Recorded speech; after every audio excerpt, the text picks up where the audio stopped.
be seated.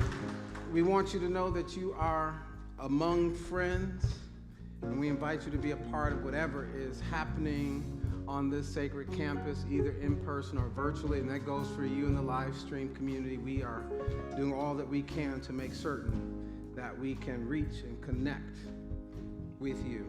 Welcome. Someone friendly from the community will be sure to greet you today. All right, let's get on with the message.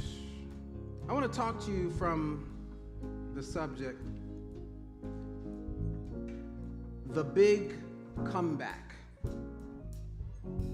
a celebration of love rising again. A celebration of love rising again.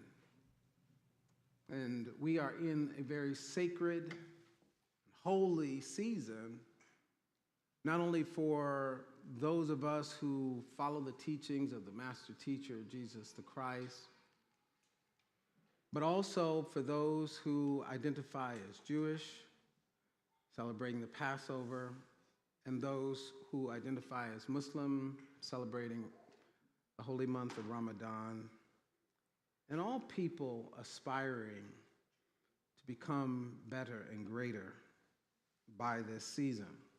And so you're in the right place at the right time to receive your good. Why don't you say it with me real quick? I'm in the right place at the right time to receive my good.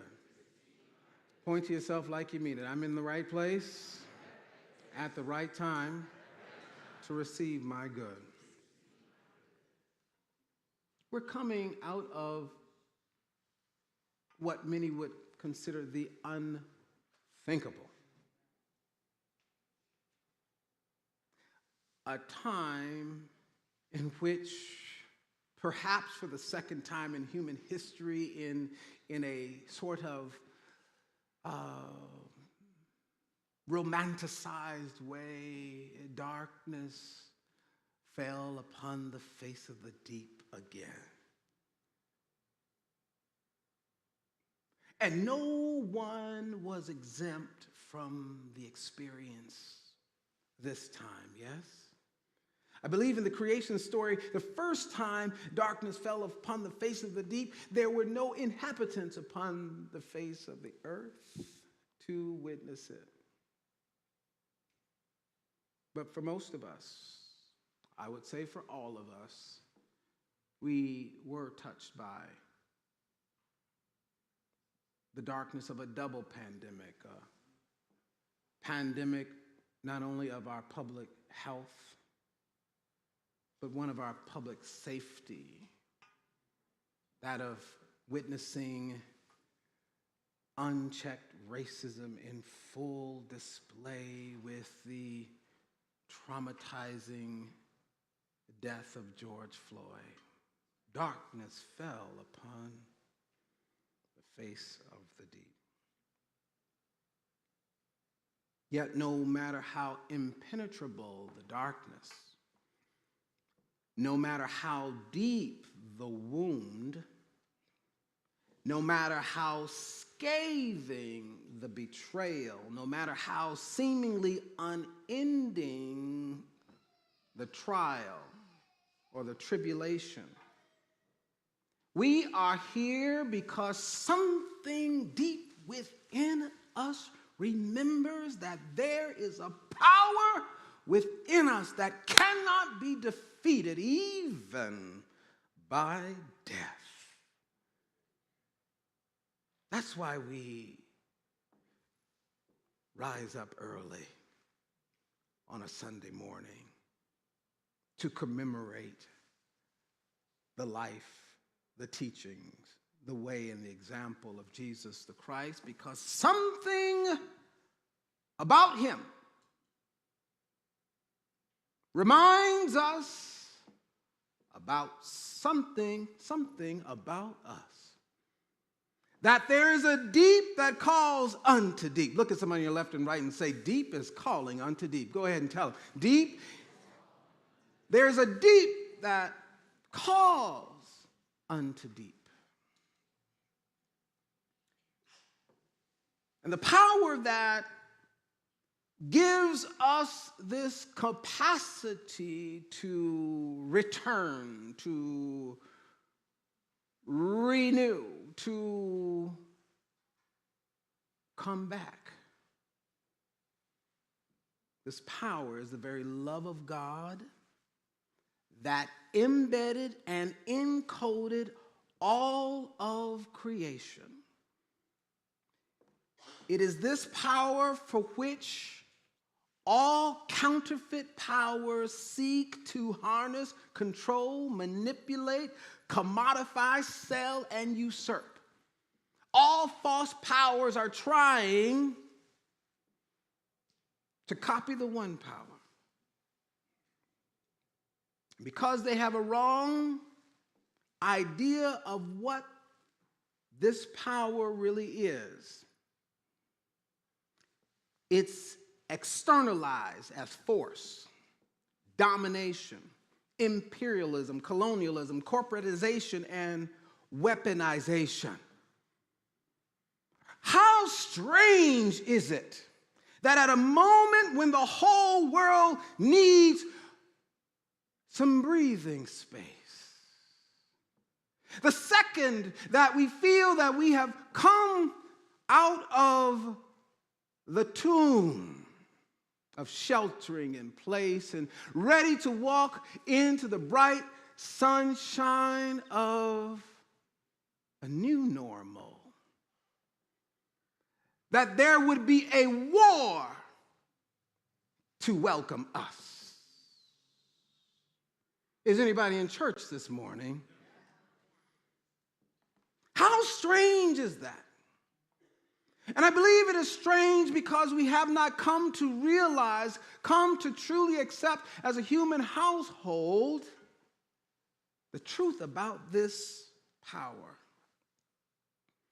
External power is always seeking to take by force that which it has not earned through right of the use of the law of love. Did you hear what I said? I'm going to take your man. I'm going to take your woman.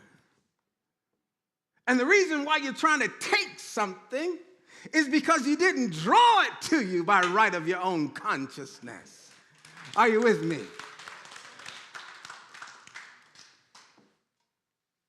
External power is always seeking to take by force that which it has not earned through right use of the law of love.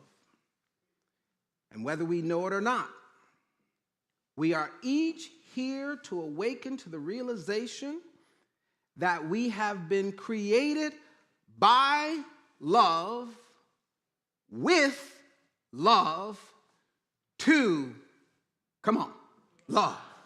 What about it? We are created by love, with love, come on, to love. What about it?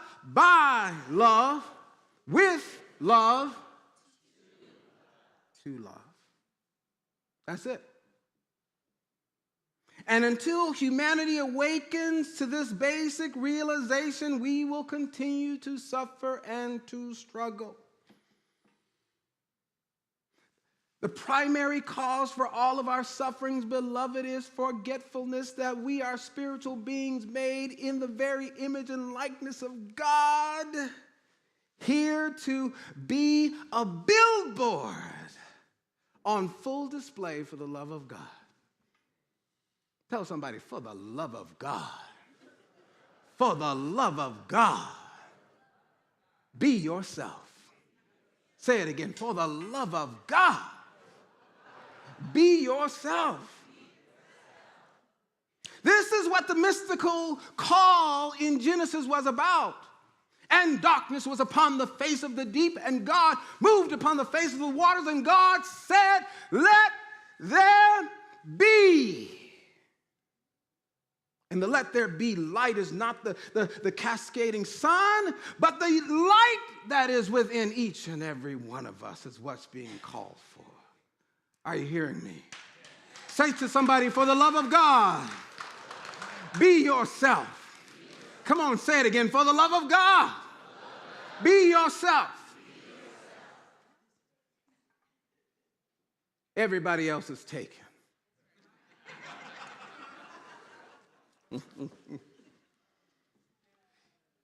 And because we are disconnected from this one great love that courses through all of time and space and is very much encoded in all of us, somehow, some way, we choose to struggle. Yesterday, I'm going to tell it.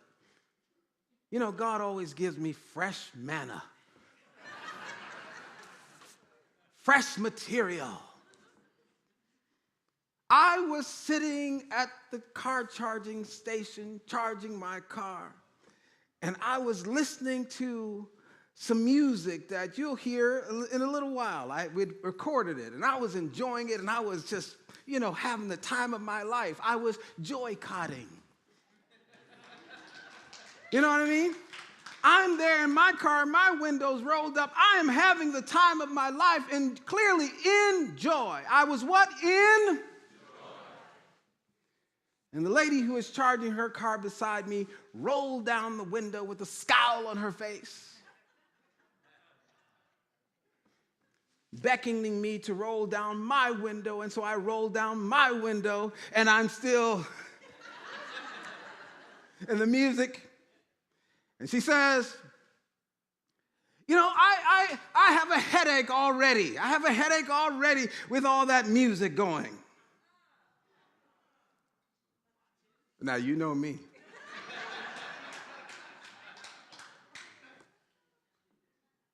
And I said to her as I bopped,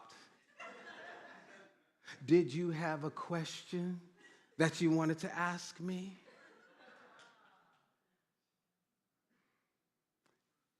And she scowled and raised the window back up, whereupon I raised my volume back up and kept my joy-cot going. Somewhere along the way, we have come to believe that we can force our way through life by ignoring the humanity of others. Oh, but if she had one scintilla of this love that I'm talking about operating in her in that moment, she might have seen my humanity and said, hey man, I can see you're having a great time. Would you be willing? Talk to me this morning. Would you be willing to lower the volume just a tad so I can continue to sit here in misery?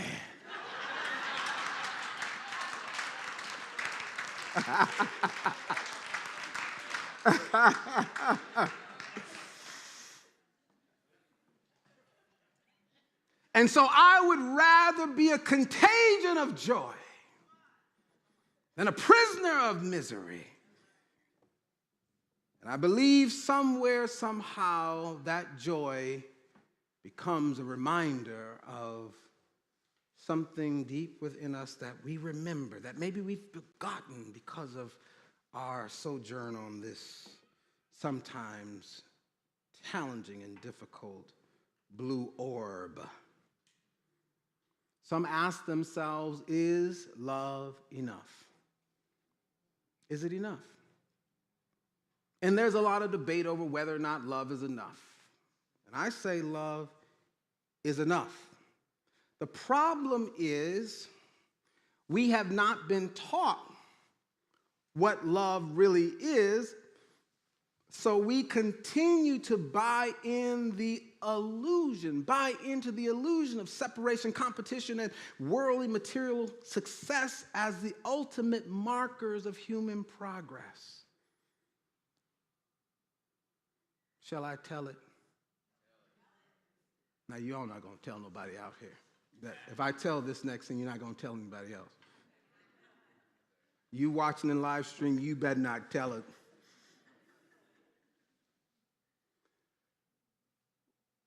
The illusion of separation causes us to compete rather than cooperate.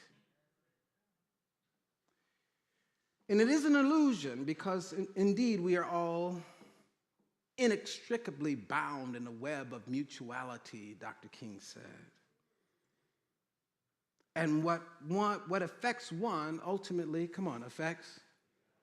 I remember growing up, and my mother would bathe my brother and I in the same water because she was an early conservationist.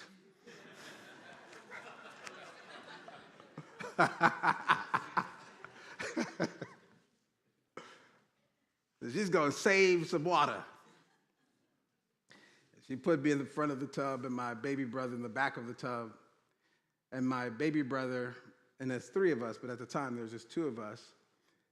And my baby brother, somehow, being like 4 or something years old, felt so relaxed in the warm water.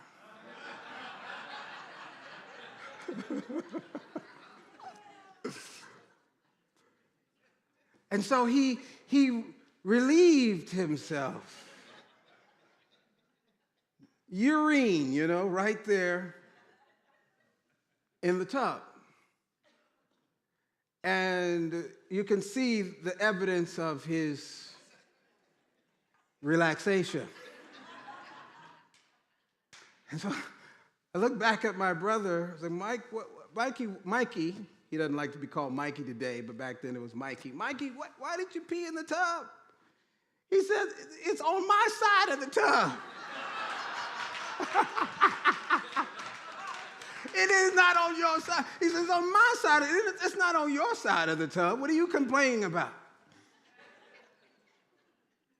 And that's the mindset. That's the mindset of the unevolved, unenlightened consciousness, that somehow we believe that we're separate even though we're swimming in the same spiritual ocean. And so we are not consciously awake and aware of the impact of our actions on society and on each other and ultimately on ourselves. So what is this love thing that we have been wrongly educated about that gives us a sense that it's not enough? It is the idea in the mind of God of universal oneness. Will you say universal oneness with me? Universal oneness. Just hold that for a moment. Do your hands like this so you can get a grip on that idea. Universal oneness. Not at odds with ourselves. We might call that peace as well, wouldn't we? It is the invisible, intangible, indestructible governing principle of the entire universe. It is the magnetizing, unifying, and harmonizing corrective current that is ever and always flowing in the background, midground, and foreground of all creation. Where is it flowing? In the, background, the midground, and of all creation at all times. It is the attracting, binding, cementing cause that undergirds every good, high, and holy purpose. It is the timing belt that orders the ocean's tide, the planet's orbit, the changing of the season, the ripening of the fruit, the shooting of the star, and the rhythms of our very heartbeat. And because we continue to forget that we are made, from love, with love. What about it? We're made from love, with love, to love. Then we needlessly struggle and suffer in loneliness on a planet with billions of other souls. Have you ever felt lonely? You don't have to out yourself fully. Just look straight ahead at me right now. We suffer with poverty and lack on a planet teeming ceaselessly with blooming green fields, oceans stocked with nutrients and wildlife of every form. We suffer with lack and poverty in a world teeming with abundance. We suffer with unhappiness and sadness and depression amidst a planet swirling with beauty, encased in the majesty of the mountains, decorating the petals of the flowers, and music that whistles in the wind and in the bird's song. And yet we manage to be sad and depressed and unhappy. Who knows what I'm talking about? One day my daughter was feeling a certain kind of way. And she was wanting to satisfy her desire to feel better by picking up her tablet. Do you know what a tablet is to a child? It is the new Kool-Aid. It is sugar. It is freedom. It is everything. And I said, no, beloved, no. Come with me. And I took her outside to the front of the house. And there on our front garden, there is a field of lavender. And I said to her, I want you to behold the color in this field of lavender. What is the color? She said, purple. I said, lavender. I said, now just in this singular flower, this power, this force, this source has pressed into it all of itself. So that when you are feeling sad, you can behold it and see a reflection of yourself. I said, now I want you to pick it. And she picked it. I said, feel it. And she felt it. I said, now smell it. And she smelled it. And a little smile came up. I said, good, that's good. I said, but what if that's not all? I said, you see that palm tree across the street? And there's a palm tree that I favor across the street from my house. And it was like, you know how palm trees tend to do. I said, if you're not feeling so well, just go take a peek at come on, do it with me, y'all. Catch the dance of the palm tree. And I said, at this precise second, beloved, the wind that was still just a minute ago started to agitate the palm tree because it knows how you feel right now. And the entire earth is conspiring to remind you that you are loved beyond measure, even in this precise second. Oh, if we could see this love. There would be no need for sadness, loneliness. God is pouring God's self out in every imaginable way. Why? Because love is the governing principle of the universe. And this planet is a classroom which sets and resets. Listen to this. It sets and resets itself.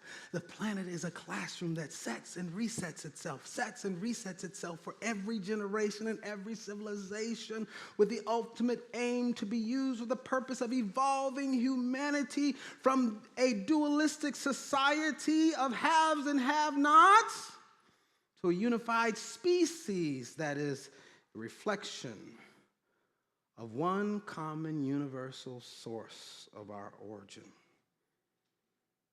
the planet, and all the rest of creation continues to produce and reproduce, set and reset itself as the voluntary faculty. Everybody say voluntary faculty. All aligned in a singular cosmic conspiracy to celebrate humanity's big comeback. I know you've been waiting for me to get to it. Will he get to the word? Will he get to the word?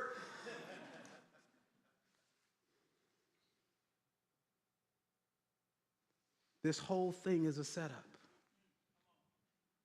The whole thing. The birds, the trees, the oceans, the waters, the air is all one setup so that we can reclaim, reconnect to, remember, and resurrect that which we have, forgot. And guess what, beloveds? Let me just tell you something, all you environmentalists. We're not going to destroy the earth. If we keep messing around, we will make the earth inhabitable for us. Do you understand that? But the earth is one gigantic classroom that will reset itself, will reform itself, will reproduce the earth, the waters and the skies and the sun, so that the next generation might remember when it sets foot on these soils. Can you imagine how many other civilizations have stood at this very spot we are sitting in right now? We have so forgotten that others have tried to bring us past the place of the violence, the place of the externalized power. Kev, what does this have to do with Jesus?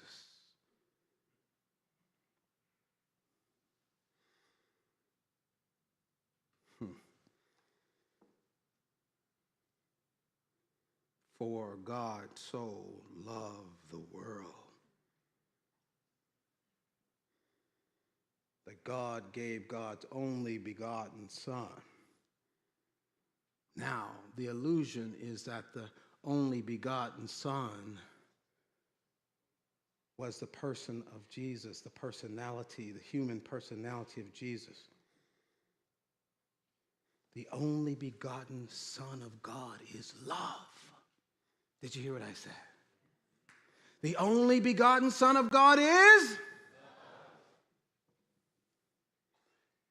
And there comes one after the other in successive generations, that one who would clothe and cloak him or herself in love, to embody it, to exemplify it, to model it, to walk it, to live it, to breathe it, so that you and I might see what it is to live a life centered in love. Even and especially in a midst of a world that is filled with those who would betray you in a heartbeat. Have you ever experienced betrayal? Stop complaining because Jesus did. He done fed and healed and taught and had them traveling on ships they'd never been on before. Are you hearing me? You knew if they were traveling with Jesus, they were in the best of company. Talk to me today. And the moment of truth comes, and he is both denied and betrayed. Why? Because somehow or other, even with all of its majestic display, we have not connected to the planet enough to recognize that there's nothing external that is more beautiful than what is within us. Are you hearing me? So Jesus, ever being the teacher that he was, ever being the master, ever being the way shower, says, listen, one of you is going to deny me, one of you is going to betray me. Go ahead and get it over with. You're not going to have me to come back through here and correct you for a little while. I'm going to be leaving here shortly. Are you with me today? There's something that we are here to gain from Jesus' example. And part of that is to recognize that there is within us this capacity to withstand and endure. Say it with me. I can withstand. Come on. And say it again. I can withstand. And you can withstand and endure unimaginable challenges. You have the same God power, same God love operating in you as did Jesus. And his life was one centered around showing you that God is not absent when you struggle. God is there in you to show you can improve at least 1% today. Come on, say, I can improve at least 1%. I can improve at least, come on. I can improve at least what? Come on. I can improve at least. I can improve at least 1% today. Why? You know why? Because still today, this deep encoding, this deep part of our deoxyribonucleic acid, I believe it is, our DNA. Did I get it right, Megan? Teachers in the house? This part of that DNA still remembers that you've got comeback power. It still remembers that you were born to be a blessing. It still remembers that you are unique like none other in the planet. You are a once-in-a-lifetime event in human history sent here on a definite assignment, and nothing in all of creation has power to stop it. Are you hearing me today? So stop wasting your energy hating your haters. Are you hearing me? It's a waste of energy to hate your haters. This is why Jesus said, love them that bless them that curse you, pray for them that despitefully use you. Because you're still meant and sent to shine. Come on, say, I'm meant and sent to shine. That's what I love about this particular time. I love about the presence of children being with and among us. There is something deeply rooted in the witness of new life on the planet that has us go, I remember when. That has us know that no barrier or no wall of resistance can stop the onslaught of persistent hope. How dare you give up because the earth threw a pandemic? You know why the pandemic had to be thrown? So that we can go back into the tomb. Go back into the tomb and remember our God, lest our feet stray from the places, our God, where we met thee. Lest our hearts, drunk with the wine of the world, we forget thee. We have to go back into the tomb and remember this great love.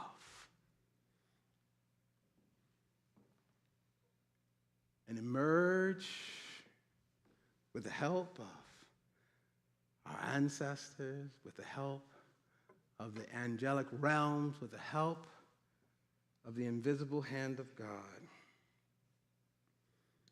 The stone gets rolled away.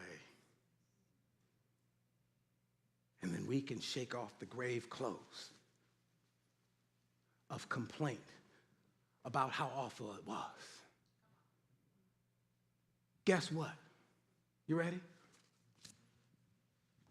You are using an unrepeatable breath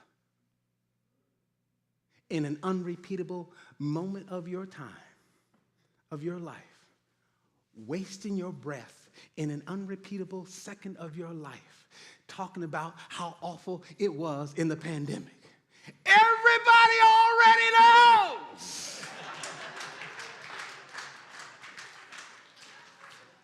But what if you could take that same breath and sing a song of gratitude and thanksgiving that I'm still here by God's grace. I'm still here. I didn't lose my life to this. I gained more strength. I gained more resilience. I've learned something about myself that I didn't know before. Are you here this morning? Tell somebody nearby, you've got comeback power. And this is the big comeback this time. This is the big comeback this time.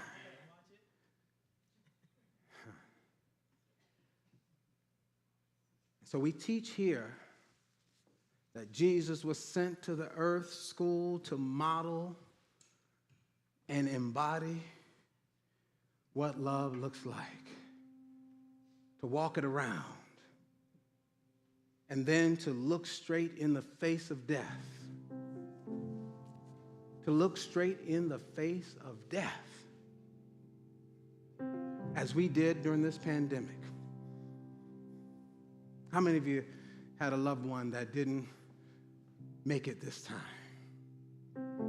That shuffled off of the mortal coil, that slipped into invisibility? Jesus, even after experiencing the excruciating crucifixion, looks in the face of death and licks his tongue out. Tell him, it ain't over until I win. Tell him, come on, it ain't over until I win. Oh, if this was what we were to learn from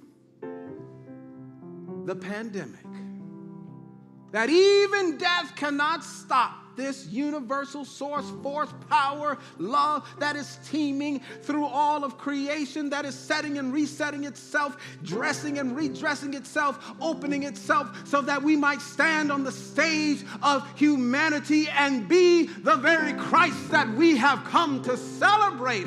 Oh, if we could accept that for ourselves. We're not looking for the Christ. We're not looking for the Christ. Why seekest thou the living among the dead? Why seekest thou the living among the dead? You are the very light of the world. It is your time to step into your Christhood and be all that God needs for this present hour. Will the real Jesus please rise up? Will the real Jesus please rise up this morning? Come on, rise up this morning. Stand in the place of humanity. You don't need Jesus to come back from on the other side. That presence has come back in and through you. The whole earth is set up. It's a setup for you to succeed. It's a setup for you to prosper. It's a setup for you to be transformed. It's a setup for us to bring peace on the planet. You're the Jesus that we came here to celebrate. God having had something better for us, that apart from it that we should be made perfect. This God is still trying to get Jesus around the planet. And I say, like Jesus, I say with Jesus, here I am, Lord. Here I am, Lord. Here I am, Lord. Send me. Here I am, Lord. Send me. I'll go where you want me to go. Come on, I'll do what you want me to do. I'll say what you want me to say. Because ye are the light of the world. Let your light so shine among men that they may see your good works. That they may see your good works. Expel darkness from the face of the deep, and then give glory to the Father. And so it is written, and so I have spoken it, and so you have heard it, and so it is. Rise up.